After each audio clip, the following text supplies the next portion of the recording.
പഴുവിൽ ശ്രീ സുബ്രഹ്മണ്യ സ്വാമി ക്ഷേത്രത്തിൽ പുതുതായി നിർമ്മിച്ച ചക്രാപുരം മഹാവിഷ്ണു ഉപക്ഷേത്രത്തിന്റെയും നടപ്പുരയുടെയും തീർത്ഥക്കിണറിന്റെയും സമർപ്പണവും പ്രതിഷ്ഠയും നടന്നു. ബുധനാഴ്ച രാവിലെ നടന്ന വിശേഷാൽ പൂജകൾക്ക് ശേഷം ബാലാലയത്തിൽ നിന്ന് ദേവനെ ക്ഷേത്രത്തിലേക്ക് മാറ്റി പ്രതിഷ്ഠിച്ചു.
ചടങ്ങുകൾക്ക് ക്ഷേത്രം തന്ത്രി ചെറുകുന്നത്ത് മന വിഷ്ണുനാരായണ നമ്പൂതിരി മുഖ്യ കാർമ്മികത്വം വഹിച്ചു.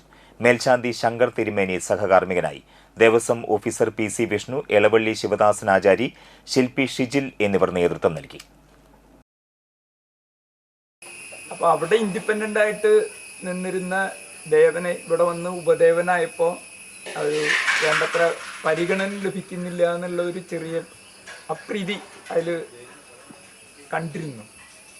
അപ്പം അങ്ങനെ അത് മാത്രമല്ല, ഇത് ഈ ക്ഷേത്രത്തിൻ്റെ പുനരുദ്ധാരണം നടത്തിക്കഴിഞ്ഞാൽ ബാക്കി എല്ലാ പുനരുദ്ധാരണവും വളരെ സുഗമമായിട്ട് നടക്കുന്നുള്ള ഒരു കാര്യം കൂടെ അതിൽ പറഞ്ഞിരുന്നു. അതായിരുന്നു നമ്മളുടെ ഇത് മറ്റ് പ്രോജക്റ്റുകൾക്ക് മുൻപ് ഫിനിഷ് ചെയ്യാനുള്ള നമ്മളുടെ ഒരു ഉത്തേജനം അതായിരുന്നു. അപ്പോൾ അങ്ങനെ നമ്മളുടെ ഒരു സ്വപ്നത്തിൻ്റെ സാക്ഷാത്കാരമാണ്. മാത്രമല്ല, ഒരു പ്രോജക്റ്റ് കംപ്ലീറ്റ് ആയി കഴിഞ്ഞപ്പോൾ ഈ നടപ്പര നമ്മൾ ഓട് വെച്ചിട്ടാണ്, നല്ല ക്വാളിറ്റി ഓട് വെച്ചിട്ടാണ് നമ്മൾ നെയ്യുന്നത്.